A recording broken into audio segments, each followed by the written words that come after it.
ಎಲ್ಲರಿಗೂ ನಮಸ್ಕಾರ. ಪಂಚಮಸರಿ ಕನ್ನಡ ಜ್ಯೋತಿ ಯೂಟ್ಯೂಬ್ ಚಾನಲ್ಗೆ ಸ್ವಾಗತ. ಇದು ಸೋಮವಾರದಲ್ಲಾಗಿರುತ್ತೆ.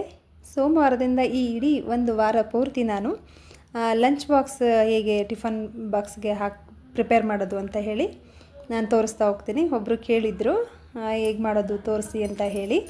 ಹಾಗಾಗಿ ಅವ್ರಿಗೋಸ್ಕರ ಈ ವಾರ ಪೂರ್ತಿ ಲಂಚ್ ಬಾಕ್ಸ್ ಪ್ರಿಪೇರ್ ಮಾಡೋದು ಹೇಗೆ ಎಷ್ಟು ಕ್ವಿಕ್ಕಾಗಿ ಅಂತ ನಾನು ತೋರಿಸ್ತಾ ಇದ್ದೀನಿ. ಇಲ್ಲಿ ನಾನು ಸೋರೆಕಾಯಿ ಮತ್ತು ಬೀಟ್ರೋಟ್ ಪಾಲಕ್ ತಗೊಂಡು ಒಂದು ರೊಟ್ಟಿನ ಮಾಡ್ತಾಯಿದ್ದೀನಿ. ಇದನ್ನು ಹೇಗೆ ಮಾಡೋದು ಅಂತ ತೋರಿಸ್ತೀನಿ. ಕ್ಯಾರೆಟ್ ಮತ್ತು ನಾವೇನು ಸೋರೆಕಾಯಿ ಮತ್ತು ಪಾಲಕ್ನ ಬಳಸ್ತೀವಿ. ಇದರಲ್ಲಿ ಅತಿ ಹೆಚ್ಚು ಯಥೇಚ್ಛವಾಗಿ ಔಷಧಿ ಗುಣಗಳಿದೆ. ಅದನ್ನು ನಿಮಗೆ ಮುಂದೆ ಹೇಳ್ತಾ ಹೋಗ್ತೀನಿ. ಮೊದಲಿಗೆ ನಾನು ಒಂದು ಪಾತ್ರೆಗೆ 1 ಬಟ್ಲಷ್ಟು ಅಂದರೆ 1/4 kg ಇಲ್ಲಿ ನಾನು ಚಿರೋಟಿ ರವೆ ತೊಗೊಂಡಿದ್ದೀನಿ. ಚಿರೋಟಿ ರವೆ ಯಾಕೆ ತೊಗೊಂಡಿದ್ದೀನಿ ಅಂದರೆ ಇದು ತುಂಬ ಸಾಫ್ಟಾಗಿ ಆಗುತ್ತೆ. ಇದು ಬಾಕ್ಸ್ಗೆ ಹಾಕಿದ್ರೂ ಕೂಡ ಮೆತ್ತಗಿರುತ್ತೆ, ಗಟ್ಟಿಯಾಗಿ ಆಗೋದಿಲ್ಲ. ಇದಕ್ಕೆ ನಾನು 1 ಬಟ್ಲಷ್ಟು ಕಡಲೆ ಹಿಟ್ಟು ಮತ್ತು 1 ಬಟ್ಲಷ್ಟು ವಡ್ರಾಗಿ ಹಿಟ್ಟನ್ನ ತೊಗೊಂಡಿದ್ದೀನಿ, ಅಂದರೆ ಮಿಲೆಟ್ಸು. ನಿಮಗೆ ಚೆಕ್ ಮಾಡಿ ನೋಡಿ, ನಾನು ಅದನ್ನು ಹೇಗೆ ಮಾಡೋದು ಅಂತ ಮಿಲೆಟ್ಸ್ನ ಕಳೆದ ವಿಡಿಯೋದಲ್ಲಿ ನಾನು ಹಾಕಿದ್ದೀನಿ ಕೂಡ. ನಂತರ ಇದಕ್ಕೆ 1 ಸ್ಪೂನ್ ಅಚ್ಚ ಖಾರದ ಪುಡಿ ಮತ್ತು 1 ಸ್ಪೂನು ಅಜ್ವಾನ, ಅದನ್ನು ಕೈಯಲ್ಲಿ ಚೆನ್ನಾಗಿ ಉಜ್ಜಿ ಹಾಕಿಬಿಟ್ಟು ನಂತರ ಇದಕ್ಕೆ ರುಚಿಗೆ ತಕ್ಕಷ್ಟು ಉಪ್ಪು ಹಾಕಿ ಸ್ವಲ್ಪ ಶುಂಠಿಯನ್ನು ತುರಿದು ಹಾಕಬೇಕು.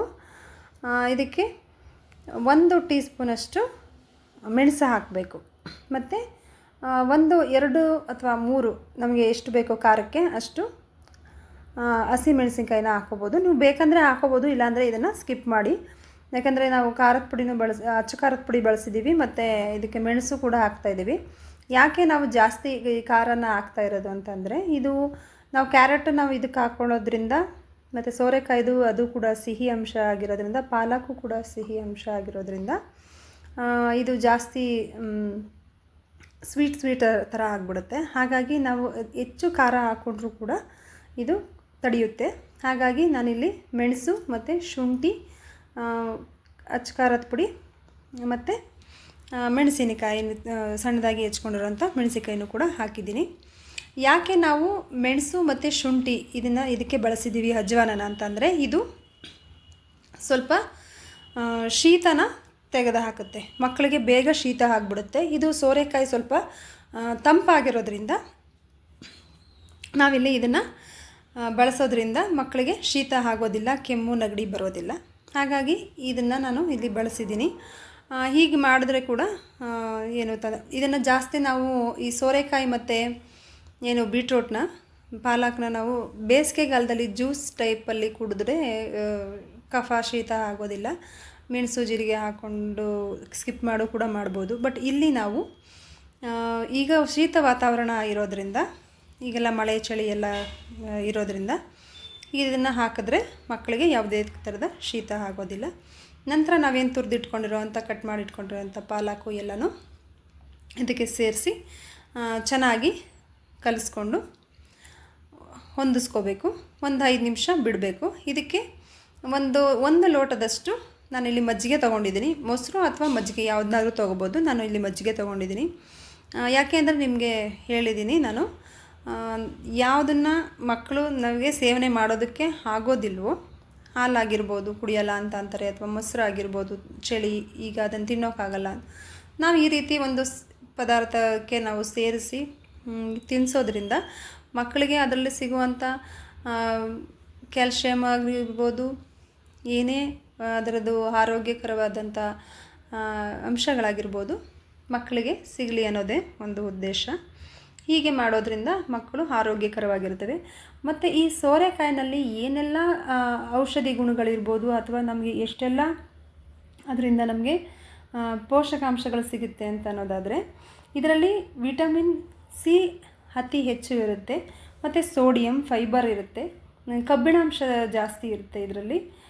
ಮತ್ತು ಇದನ್ನು ತಿನ್ನೋದ್ರಿಂದ ಮೂಳೆಗಳು ಸವೆತ ಬರೋದಿಲ್ಲ. ನಮಗೆ ಮಕ್ಕಳು ಈಗ ತಾನೇ ಬೆಳೀತಾ ಇರುವಂಥ ಮಕ್ಕಳಿಗೆ ಅತಿ ಹೆಚ್ಚು ಪೋಷಕಾಂಶಗಳನ್ನ ಕೊಟ್ಟು ತಿನ್ನಿಸೋದ್ರಿಂದ ಮಕ್ಕಳುಗಳು ಶಕ್ತಿಯುತವಾಗಿ ಇದಾಗುತ್ತೆ, ಸುಸ್ತಾಗೋದಿಲ್ಲ. ಈಗ ತುಂಬ ಹೊತ್ತು ತನಕ ಮಕ್ಕಳು ಶಾಲೆಯಲ್ಲಿ ಕೂತಿರಬೇಕು, ಮತ್ತು ಎಲ್ಲ ಆಟ ಆಡೋದಾಗಲಿ ಜಾಸ್ತಿ ಎನರ್ಜಿ ಇರಬೇಕು ಮಕ್ಕಳಿಗೆ. ಹಾಗಾಗಿ ಈ ರೀತಿ ಇರೋದ್ರಿಂದ ಮೂಳೆಗಳಿಗೆ ಅತಿ ಹೆಚ್ಚು ಶಕ್ತಿ ಸಿಗುತ್ತೆ. ಇದರಲ್ಲಿ ಕ್ಯಾಲ್ಶಿಯಂ ಇದೆ, ಮೆಗ್ನೀಷಿಯಮ್ ಇದೆ, ಮತ್ತು ರಕ್ತದ ಒತ್ತಡನ ಇದು ನಿಯಂತ್ರಿಸುತ್ತೆ. ಇದನ್ನು ಚರ್ಮದಲ್ಲಿ ಏನೇ ಸುಕ್ಕುಗಳಾಗಿರ್ಬೋದು ಅಥವಾ ಬಿಳಿ ಕೂದಲು ಬರದೇ ಇರುವಂಥದ್ದು, ಮತ್ತು ಇದು ವಾತ ಪಿತ್ತನ ಒಂದು ಸಮತೋಲನದಲ್ಲಿ ಇಟ್ಕೊಳ್ಳುತ್ತೆ. ಇಷ್ಟು ಒಂದು ಒಳ್ಳೆ ಪ್ರಯೋಜನಕಾರಿ. ಮತ್ತು ಈಗ ಡಯಟ್ ಮಾಡೋರಿಗಂತೂ, ಈ ಮಕ್ಕಳ ಹೊರತುಪಡಿಸಿ ದೊಡ್ಡವ್ರಿಗಾಗಿರ್ಬೋದು, ಇದು ಉಸಿರಾಟದ ಸಮಸ್ಯೆ ಆಗಿರ್ಬೋದು ಅಥವಾ ಹೊಟ್ಟೆನಲ್ಲಿ ಏನಾದರೂ ಹೊಟ್ಟೆ ನೋವು ಆ ಥರ ಏನಾದರೂ ಇರೋದಂತ ಅದನ್ನು ಕ್ಲೀನ್ ಮಾಡೋದಕ್ಕೆ ಇದು ಅತಿ ಹೆಚ್ಚು ಉಪಯೋಗಕಾರಿ ಅಂತ ಹೇಳ್ಬೋದು. ಚಿಕ್ಕವ್ರಿಗೆ ಅಲ್ದಿರ ಕೂಡ, ಮಕ್ಳಿಗೆ ಅಲ್ದಿರ ಕೂಡ, ದೊಡ್ಡವ್ರಿಗೂ ಕೂಡ ಇದು ತುಂಬಾ ಒಳ್ಳೆಯದು. ಒಳ್ಳೆ ಆರೋಗ್ಯಕರವಾದ ರೆಸಿಪಿ ಅಂತಲೂ ಹೇಳ್ಬೋದು. ಒಂದು ಔಷಧಿ ಗುಣ ಇರುವಂಥ ಈ ಸೋರೆಕಾಯಿನಲ್ಲಿ ಅತಿ ಹೆಚ್ಚು ಫೈಬರ್ ಕಂಟೆಂಟ್ ಇರೋದರಿಂದ ಡಯಟ್ ಮಾಡೋರಿಗೂ ಕೂಡ ತುಂಬ ಒಳ್ಳೆಯದು. ಡಯಾಬಿಟಿಸ್ನವ್ರಿಗೂ ಕೂಡ ತುಂಬ ಒಳ್ಳೆಯದು. ನಾವು ಹೆಚ್ಚು ಆರೋಗ್ಯಕರವಾಗಿರುವಂಥ ಆಹಾರ ಪದಾರ್ಥಗಳನ್ನ ತಿನ್ನೋದ್ರಿಂದ ತುಂಬ ಒಳ್ಳೆಯದು. ಇನ್ನು ಬೀಟ್ರೂಟ್ನಲ್ಲಿ ನಾರಿನಂಶ ಜಾಸ್ತಿ ಇದೆ, ಆ್ಯಂಟಿ ಆಕ್ಸಿಡೆಂಟ್ ಇದೆ. ಇದರಲ್ಲೂ ಕೂಡ ವಿಟಮಿನ್ ಸಿ ಇದೆ, ಬಿಟೈನ್ ಇದೆ, ಮೆಗ್ನೀಷಿಯಮ್ ಇದೆ, ಪೊಟ್ಯಾಷಿಯಮ್ ಇದೆ, ಮತ್ತು ಕ್ಯಾಲ್ಶಿಯಂ, ಮತ್ತು ಇದರಲ್ಲಿ 9 ಆರೋಗ್ಯಕರ ಗುಣಲಕ್ಷಣಗಳು ಇದೆ. ಮತ್ತು ಇದರಲ್ಲಿ ಆಮ್ಲಜನಕ ಉತ್ಪತ್ತಿ ಮಾಡುತ್ತೆ ಹಾಗೂ ದೇಹದಲ್ಲಿನ ಆಯಾಸವನ್ನು ಕಡಿಮೆಗೊಳಿಸುತ್ತೆ. ಮಕ್ಕಳು ಸುಸ್ತಾಗಿ ಸ್ವಲ್ಪ ಆಟ ಆಡಿದ ತಕ್ಷಣ ಎನರ್ಜಿ ಡ್ರಾಪ್ ಆಗುವಂಥದ್ದು, ಆ ಥರ ಎಲ್ಲ ಆಗುವಂಥ ತಡೆಗಟ್ಟುತ್ತೆ ಇದು. ಒಟ್ಟಲ್ಲಿ ದೈಹಿಕವಾಗಿ ಮಕ್ಕಳಿಗೆ ಅತಿ ಹೆಚ್ಚು ಶಕ್ತಿಯನ್ನು ಇದು ಒದಗಿಸ್ಕೊಡುತ್ತೆ ಅಂತ ಹೇಳ್ಬೋದು. ಇನ್ನು ಪಾಲಕ್ ವಿಚಾರದಲ್ಲಿ ಬಂದರೆ ತುಂಬ ಹೇರಳವಾದ ವಿಟಮಿನ್ ಇದರಲ್ಲಿದೆ. ಎಷ್ಟು ಅಂತಂದರೆ ತುಂಬ ತಂಪು ಹೌದು. ಮಕ್ಕಳುಗಳಿಗೆ ಅತಿ ಹೆಚ್ಚು ತರಕಾರಿ ಇರೋವಂಥ ತರಕಾರಿಗಳಲ್ಲಿ ಏನೇನು ಪೋಷಕಾಂಶಗಳಿದೆ ಅದರ ಅಷ್ಟೂ ಗುಣಗಳು ಈ ಪಾಲಕ್ನಲ್ಲಿದೆ. ಮಕ್ಕಳಿಗೆ ಎಷ್ಟು ಒಳ್ಳೆಯದು ಇದು ಅಂತಂದರೂ, ಅವರು ಹಾಲನ್ನ ಕುಡಿದೇ ಇರ್ಬೋದು ಅಥವಾ ಏನಾದರೂ ತಿಂಡಿ ತಿನ್ನೋದ್ರಲ್ಲಿ ಸ್ವಲ್ಪ ಕಡಿಮೆ ತಿಂದರೂ ಕೂಡ ಇದು ಅದನ್ನು ಬ್ಯಾಲೆನ್ಸ್ ಮಾಡುತ್ತೆ. ಹಾಗಾಗಿ ನಾವು ಲಂಚ್ ಬಾಕ್ಸ್ಗೆ ನಾವು ಇದನ್ನು ಹಾಕಿದ್ರೆ ಮಧ್ಯಾಹ್ನ ಟೈಮಲ್ಲಿ ಒಂದು ಒಳ್ಳೆ ಆಹಾರ ಅಂತ ಹೇಳಿ ತಿಂದ್ರೂ ಒಂದು 4 ಗಂಟೆ ತನಕ ಮಕ್ಕಳು ಸ್ಕೂಲಲ್ಲಿದ್ದರೂ ಕೂಡ ಏನು ಬೇಗ ಹೊಟ್ಟೆ ಹಸಿವು ಆಗದಿರ ಬಂದು ಮನೆಯಲ್ಲಿ ಹಾಲು ಕುಡಿದು ಮತ್ತು ರಾತ್ರಿ ಊಟಕ್ಕೆ ಪ್ರಿಪೇರ್ ಆಗೋಷ್ಟು ಎನರ್ಜಿ ಈ ಒಂದು ರೊಟ್ಟಿನಲ್ಲಿ ಮಕ್ಕಳಿಗೆ ಸಿಗುತ್ತೆ ಅಂತ ಹೇಳ್ಬೋದು. ಅತಿ ಹೆಚ್ಚು ನಾವು ಯಾವುದರಲ್ಲಿ ಪೋಷಕಾಂಶಗಳಿದೆ, ನಾವು ಮಕ್ಕಳು ಯಾವುದು ತಿನ್ನಲ್ಲ, ನಾವು ಅದನ್ನು ಯಾವ ರೀತಿ ಒಂದು ತಿನ್ನುವಂಥ ಪದಾರ್ಥಗಳಿಗೆ ಸೇರಿಸಿ ನಾವು ಮಕ್ಕಳಿಗೆ ಸೇವನೆ ಮಾಡಬೇಕು ಅನ್ನೋದನ್ನು ತಂದೆ ತಾಯಿಗಳು ಮತ್ತು ತಾಯಿ ಅತಿ ಹೆಚ್ಚು ಮಕ್ಕಳಿಗೆ ಜಾಸ್ತಿ ಹೆಚ್ಚು ಕೇರ್ ಮಾಡೋದು ತಾಯಿನೇ. ಹಾಗಾಗಿ ಈ ಒಂದು ಸಣ್ಣ ಟಿಪ್ಸ್ನ ನಿಮಗೆ ಹೇಳೋದಕ್ಕೆ ಇಷ್ಟಪಡ್ತೀನಿ. ಅತಿ ಹೆಚ್ಚಾಗಿ ಹೇಳಿದೆ ಅಂತ ಅಂದ್ಕೊಳ್ದಿರೋ ಕೂಡ ಒಂದು ಆರೋಗ್ಯಕರವಾದ ವಿಷಯವನ್ನು ಮಕ್ಕಳುಗಳಿಗೆ ಒಂದು ಸಾಕುವಂಥ ತಾಯಂದರಿಗೆ ತಿಳಿಸೋದು ಮುಖ್ಯ ಅಂತ ಅನ್ನಿಸ್ತು. ಹಾಗಾಗಿ ನಾನು ಈ ರೆಸಿಪಿನ ನಿಮಗೋಸ್ಕರ ತೋರಿಸ್ತಾ ಇದ್ದೀನಿ. ಹೆಚ್ಚು ಆರೋಗ್ಯಗಳನ್ನ ಕಾಪಾಡ್ಕೊಳ್ತಾ ಮಕ್ಕಳಾಗಲಿ ದೊಡ್ಡವರೇ ಆಗಲಿ ಯಾರೇ ಆಗಲಿ ಅದರಲ್ಲಿ ಏನೇನು ಉಪಯೋಗ ಅಥವಾ ಒಂದು ಗುಣಲಕ್ಷಣಗಳು ಸಿಗುತ್ತವೆ ಅಂತಹ ಆಹಾರಗಳನ್ನ ಸೇವನೆ ಮಾಡ್ತಾಯಿರಿ. ನಾನು ಪ್ರತಿ ದಿನಾನು ಈ ಲಂಚ್ ಬಾಕ್ಸ್ಗೆ ಏನೇನು ಅಂಶಗಳು ಇರುತ್ತೋ ಅಂಥ ಆಹಾರ ಪದಾರ್ಥಗಳನ್ನ ನಿಮಗೆ ತೋರಿಸ್ತಾ ಮತ್ತು ಮಕ್ಕಳಿಗೆ ಅಟ್ರಾಕ್ಟಿವ್ ಆಗಿ ಕಾಣೋ ಅಂಥ ಒಂದು ರೆಸಿಪಿಗಳನ್ನ ನಿಮಗೆ ತೋರಿಸ್ತಾ ಹೋಗ್ತೀನಿ. ಮತ್ತು ನೀವು ಇದಕ್ಕೆ ನಿಮಗೆ ಏನೋ ಒಂದು ಚಟ್ನಿ ಬೇಕು ಅಥವಾ ಸಾಂಬಾರು ಗೊಜ್ಜು ಬೇಕು ಅವಶ್ಯಕತೆ ಇಲ್ಲ, ಎಲ್ಲನೂ ಇದಕ್ಕೆ ಹಾಕಿರೋದ್ರಿಂದ ನಾನು ಇಲ್ಲಿ ಸಿಂಪಲಾಗಿ ಒಂದು ಖಾರ ಉಪ್ಸಾರಿನ ಖಾರನ ನಾನು ಇದಕ್ಕೆ ಯೂಸ್ ಮಾಡಿದ್ದೀನಿ. ತುಪ್ಪ ನಿಮಗೆ ಬೇಕಂತ ಅಂದರೆ ಇದಕ್ಕೆ ಕಾಯಿ ಚಟ್ನಿ ಮಕ್ಕಳು ತಿಂತಾರೆ ಅಂದರೆ ತಿನ್ನಿಸ್ಬೋದು, ಅಥವಾ ಇಲ್ಲ ಮಕ್ಕಳಿಗೆ ಕಾಯಿ ಚಟ್ನಿ ಇಷ್ಟ ಆಗೋದಿಲ್ಲ ಅಂತ ಹೇಳಿದ್ರೆ ನಾವೇನು ಮೊಸರಿಗೆ ಸಕ್ಕರೆ ಹಾಕಿ ಕೂಡ ತಿನ್ನಿಸ್ಬೋದು, ಅಥವಾ ಬರೀ ಮೊಸರನ್ನ ಅದ್ದಿ ತಿನ್ನಿಸ್ಬೋದು. ಬೆಟರ್ ಅಂತಂದರೆ ಕಾಯಿ ಚಟ್ನಿ, ಬೆಂಡೆಕಾಯಿ ಪಲ್ಯ ಈ ಥರ ರುಚಿಯಾಗಿರುತ್ತೆ ಮಕ್ಕಳಿಗೆ. ಮತ್ತು ನನ್ನ ವಿಡಿಯೋಸ್ನ ಅತಿ ಹೆಚ್ಚು ಜನ ಸಬ್ಸ್ಕ್ರೈಬ್ ಆಗಿ ಅಂತ ನಾನು ಕೇಳ್ಕೊತೀನಿ.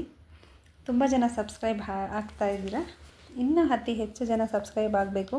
ಅಥವಾ ನಾನು ಹೇಳೋ ವಿಧಾನದಲ್ಲಿ ನಿಮಗೇನಾದರೂ ಇಲ್ಲ ನೀವು ಹೀಗೆ ಹೇಳಬೇಕಿತ್ತು ಅಂತ ಏನಾದರೂ ನಿಮಗೆ ಅನಿಸಿದ್ದಲ್ಲಿ ಕಮೆಂಟ್ ಮುಖಾಂತರ ತಿಳಿಸಿ. ಇನ್ಯಾವುದು ರೆಸಿಪಿಗಳನ್ನ ನೀವು ತೋರಿಸಿ, ಈ ಥರ ರೆಸಿಪಿ ಈ ಥರ ಮಾಡ್ಬೋದು, ಹೇಗೆ ಮಾಡ್ಬೋದು ಅಂತ ತೋರಿಸಿ ಅಂತ ಹೇಳಿದ್ರೆ ಖಂಡಿತ ತೋರಿಸ್ತೀನಿ.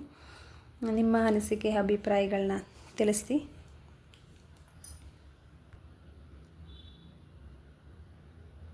ನೋಡಿದ್ರಲ್ವ, ಇವತ್ತಿನ ಟಿಫನ್ ಬಾಕ್ಸು ಹೀಗಿತ್ತು. ನಾನು ಮಾಡೋ ಅಡುಗೆಗಳು ಅಥವಾ ನಾನು ಹೊರಗಡೆ ತೋರಿಸೋ ಅಂಥ ಪ್ರತಿಯೊಂದು ನಿಮಗೆಲ್ಲರಿಗೂ ಇಷ್ಟ ಆಗಿದೆ ಅಂತ ಅಂದ್ಕೊತೀನಿ. ನಿನ್ನೆ ಮಾಡಿದ ಲಂಚ್ ಬಾಕ್ಸು ಮತ್ತು ಈ ಕಳೆದ ದಿನಗಳಲ್ಲಿ ನಾನು ಪ್ರತಿಯೊಂದನ್ನು ನನ್ನ ಮಕ್ಕಳಿಗೆ ಏನೇನು ಬಾಕ್ಸ್ಗೆ ಪ್ರಿಪೇರ್ ಮಾಡ್ತೀನೋ ಸೊ ಅದನ್ನೇ ನಾನು ತೋರಿಸ್ತಾ ಹೋಗ್ತಾ ಇರೋದು.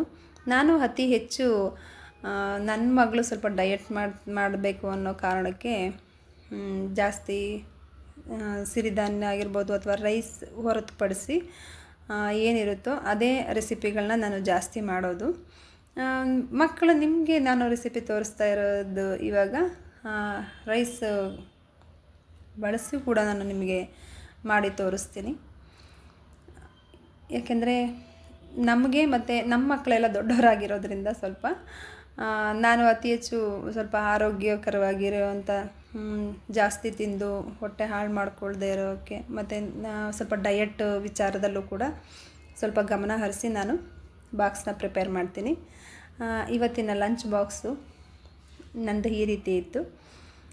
ಸಿಂಪಲ್ ರೆಸಿಪಿ, ತುಂಬ ಬೇಗನೆ ಆಗುತ್ತೆ. ಸ್ಟಾರ್ಟಿಂಗಲ್ಲಿ ಮಕ್ಕಳನ್ನ ಕಳಿಸೋ ಅಂಥವ್ರಿಗೆ ಎಲ್ಲ ಇಂಗ್ರೀಡಿಯೆಂಟ್ಸ್ನ ರೆಡಿ ಮಾಡಿಕೊಂಡು ಅದನ್ನು ಹಾಕಬೇಕು, ಕಳಿಸ್ಬೇಕು ಅಂತ ತುಂಬಾ ಇರುತ್ತೆ. ನೀವು ಇದಕ್ಕೆ ಏನು ಬೇಕಾದರೂ ಆ್ಯಡ್ ಮಾಡ್ಕೋಬೋದು. ರೊಟ್ಟಿ ಅಂತ ಬಂದರೆ ಏನು ಬೇಕಾದ್ರೂ ಆ್ಯಡ್ ಮಾಡ್ಬೋದು. ಈಗ ಅಕ್ಕಿ ರೊಟ್ಟಿ, ರಾಗಿ ರೊಟ್ಟಿ ಇದನ್ನೆಲ್ಲ ಬಾಕ್ಸ್ಗೆ ಹಾಕಿದ್ರೆ ಸ್ವಲ್ಪ ಗಟ್ಟಿಯಾಗಿಬಿಡುತ್ತೆ. ಬಟ್ ಇದು ತುಂಬ ಸಾಫ್ಟಾಗಿರುತ್ತೆ, ಆರೋಗ್ಯಕ್ಕೂ ಕೂಡ ತುಂಬ ಒಳ್ಳೆಯದಾಗಿರುತ್ತೆ. ಹಾಗಾಗಿ ಹೀಗೆ ಮಾಡಿದ್ದೀನಿ. ನಿಮಗೆ ಬೇಕಂದರೆ ನೀವು ಇದಕ್ಕೆ ನಾನು ಮೊದಲೇ ಹೇಳಿದಾಗೆ ಸಾಂಬಾರು ಅಥವಾ ಗೊಜ್ಜು ಅಥವಾ ಚಟ್ನಿ ಮಾಡಿಕೊಂಡು ಕೂಡ ತಿನ್ಬೋದು. ಇದು ಈ ಸಾರಿನ ಖಾರ ಇದಕ್ಕೆ ಇದು ಸ್ವೀಟ್ ಇರೋದ್ರಿಂದ ತುಂಬಾ ಚೆನ್ನಾಗಿರುತ್ತೆ ಅಂತ ಹೇಳಿ ನಾನಿವತ್ತು ಖಾರನೇ ರೆಡಿ ಮಾಡ್ಕೊಂಡಿದ್ದೀನಿ. ಇವತ್ತಿನ ಲಂಚ್ ಬಾಕ್ಸ್ ಹೀಗಿತ್ತು. ನಿಮಗಿಷ್ಟ ಆಗಿದೆ ಅಂತ ಅಂದ್ಕೊತೀನಿ.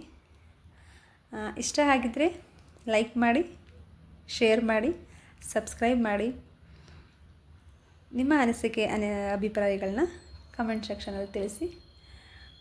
Thank you. ಧನ್ಯವಾದಗಳು. ನಮಸ್ಕಾರ.